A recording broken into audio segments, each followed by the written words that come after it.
Hello na, good morning na sa inyo mga kachurba. Maulan ngayon. Ganito kayo ang mga estudyante ngayon, no? Kasi wala Monday, wala pasok. Ngayon Friday, wala. Kasi may bagyo nga. Buti na lang at hindi pa naman ganun mahangin, maulan. Hindi masyadong maulan sa amin ngayon. Paano lang? Wala lang. Imbis na nanonood ako ng mga nakatunganga lang sa mga panlood o dahil wala naman magawa. Biglang may pumasok sa utak ko. Siyempre alam mo naman pag may pumapasok sa utak ko, tinichismis ko na agad sa inyo dahil kay, alam mo naman, after mga ilang oras yan, kaya wala na uli sa utak ko, hindi ko na uli yan. Napachika ko lang. Kasi, tara na, mag-chismis chika na tayo dito, Hindi, naalala ko lang kasi yung area na lugar, na doon kami pinanganak. Ang panahon na yun, yung lugar na yun, yung baryo na to, yung barangay na ito, doon talaga kami pinanganak. Siguro, simula sa kapatid ko, hanggang sa bunso na namin, doon ako pinanganak. Kaya, kasi sa side ng nanay ko, doon din sila tumagal. Doon na rin sila nagkaroon ng mga anak sa lugar na yun. Kaya naalala ko lang, kasi sa Laguna din, sa Laguna ako. Doon sa barangay na yun, naka-enjoy lang din. Kasi doon kami nakatira, ang dami namin kakilala. As in, kahit paglabas pa lang ng gate, ang kapitbahay mo na yan lahat. Sarap pa chika. Mula, siyempre, pag napalakad ka palabas ng kalye, pumunta ka sa simbahan, pumunta ka sumakay ka ng jeep, na kasabay mo din yung mga kapitbahay. Yung, nakakatuwa lang, naalala ko lang. Kahit yung mga naging mga kalantian dati at mga naging jowa-jowa kayo, mga naalala ko lang. Kasi nandun kasi yung lugar na yun.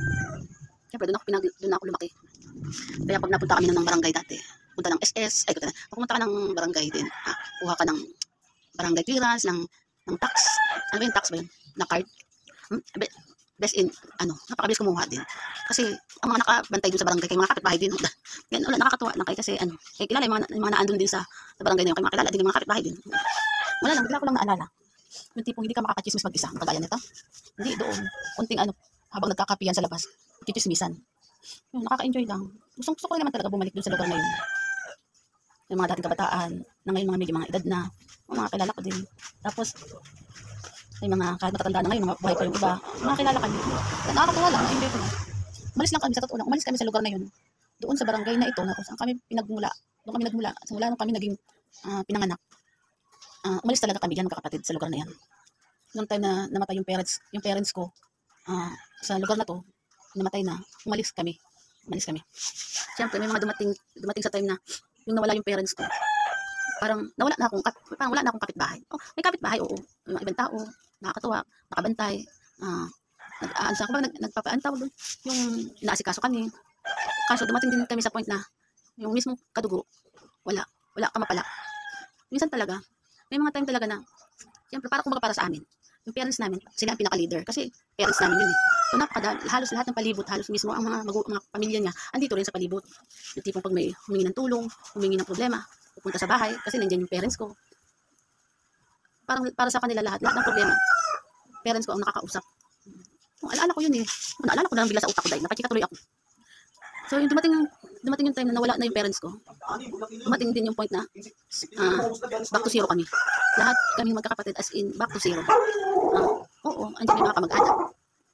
Pero parang ginawa kang wala. Parang wala nang pakialam. Parang mga ganun. Parang wala nang pakialam. Wala nang kayong parents, bahala kayo. Diba? So, pero okay lang kasi malaki na kami. Kaso dumating sa point na may mga kapatid akong medyo maliliit sa akin. So kami magkakasama sa bahay, kami magkakapatid. Dumating sa point na halos, nabigyan ng pera. Kasi dumating kami sa time na may mga tira-tira kami. May mga dumating kami problema na hindi pa kumpleto yung bahay na ang bayad namin. Yung namatay yung nanay ko. Yung mga pambayad ng mga kabaong o dati. May kulang-kulang pa. Kasi nga diba halos sunod ngayon namatay sa amin. Sa pamilya ko. Sunod mga buwan lang ang naging pagitan nila sa apat ng pamilya ko.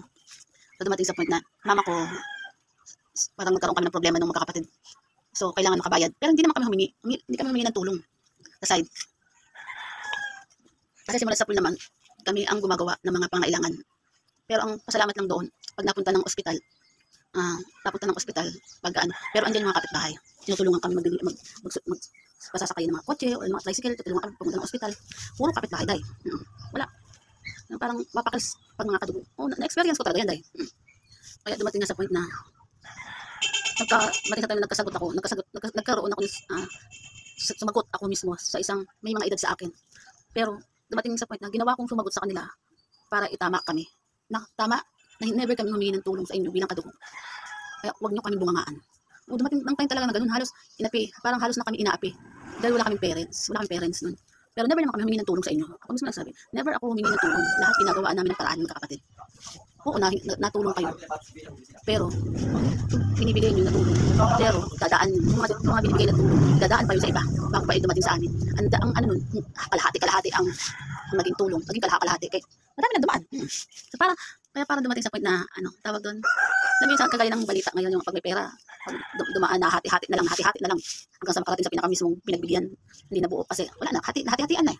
Yun, naalala ko lang naman. Kasi ganun yung mga ganung experience, gating sa talaga sa pera. Gating sa pera. Never na never hawak ng kompleto. Lalo na kung hindi mo pag may-ari. Oo, tulong yun, pero wala, hindi talaga yun na. Kaya dumating sa point na umalis na kami sa lugar na yun. Iniwan na rin namin yung bahay. Kasi nga lagi din nabaha. Kasi nabaha. Hanggang dito. Kaya halos ng gamit namin talaga as in basa. Yung mga picture. Kasi di pa naman kami mahilig mag-cellphone. Wala kami mga cellphone natin ng mga maganda. Pwede mag-picture. Lahat ng mga alaala ng mga picture. Pati yung kasakit yung parents ko. Yung tawag doon yung namatay. Siyempre parang alaala namin na picture. Pero nawala lahat ng picture namin simula nung bata kami. Kasi nga na sobrang baha. Kaya namiss ko rin talaga ang mga picture na yan. Kasi andun lahat ng mga alaala ng parents ko eh. Kasawa naman nakatago kami ng konti. Mga ilang pirasong picture. Pero simula nung bata kami, wala lahat. Yun na, napachika lang ako. Yung tipong, once na nagkaroon ka talaga ng problema, hindi mo kayang umasa lagi. Lalo na kung kadugo. Kasi yung time na yun, wala naman kami pakinabang masyado nun. Bago-bago lang kami nagkaroon ng trabaho nun eh, ng magkapatid. So wala talaga wala kang asahan.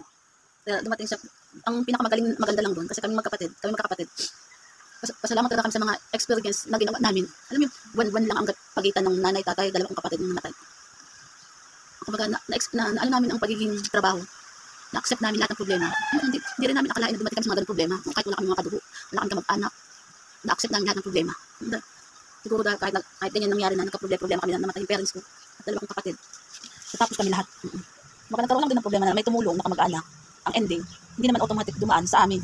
Pero never naman kami humingi. Para sa kanila, tulong niyan ito sa amin. Tapos tatawag ko, ito dumating na yung pera, ganito, ganyan. Pero, siyempre, nagkwento rin ako na, ito po, salamat po sa binigay yung pera na ganitong halaga. Ang ending, nakita nila, bakit ganito ang presyo. Mamalay ko, ito umabot sa amin. Di ba? May ganun. Kaya, best in galit sila sa amin. Na dahil ang ganito ang binigay ko, bakit ito lang ang dala mo? Ba, hindi namimilit kami humingi ng tulong sa inyo kasi nakagaging success kami, matapos yung trabaho, problema namin lahat. Pero bumigay ng tulong, pasalamat kami. Pero huwag mo kami pagalitan. Kung kalahati o 1/4 o 1/8 man yung binigay mo, huwag mo kami pagalitan. Dahil hindi naman yung bumagsak sa amin ng buo. Hindi naman kami nahihingi. Ganun talaga nangyari dati. Dahil inaapi na kami lahat magkakapatid dati. Yun, napachika lang ako bigla kasi nabagyo. Dapat talaga wala akong chismis sa inyo. Dahil may bagyo, napachika ako.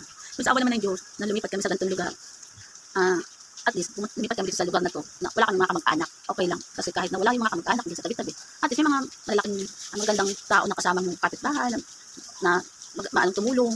Oo, marami talagang tulong sa mga kapitbahay dito. Masaya talaga. Kahit na may ginalulungkot man ako na nalipat kami na ibang lugar. At least wala akong stress na kayo, mga kasama doon na dukungan nakakabwisit. Kaya pasalamat din nila, lumipat na kami dito sa ibang lugar. At least, wala man ako mga kadugong kasama, at least, maayos naman mga kasama. Madali makatulong, yung kagaya nagkasakit ako, maraming tumutulong. Kung gusto ko magkaroon lang uli ng bahay, uli na sarili, gusto ko dito na lang. Ayoko na bumalik dun sa lugar na yun. Ayoko na makita ng mga pagmumukha. Wala lang, pachika lang naman ako. Bahala sila sa buhay nila. Yun lang. Goodbye na nga, nababasa na ako dito, kaya naulan na. Nalakas-lakas na ang ulan, kaya alis na lang kami. Goodbye na nga, yan na, nahati ang kalahati ko dito eh. Walang yung cellphone na to, nahati na naman. Sige, okay na, bye na sa inyong mga kachismis ha. Pababa ka na, buka na naman ang katawan mo, dahil. Bye-bye.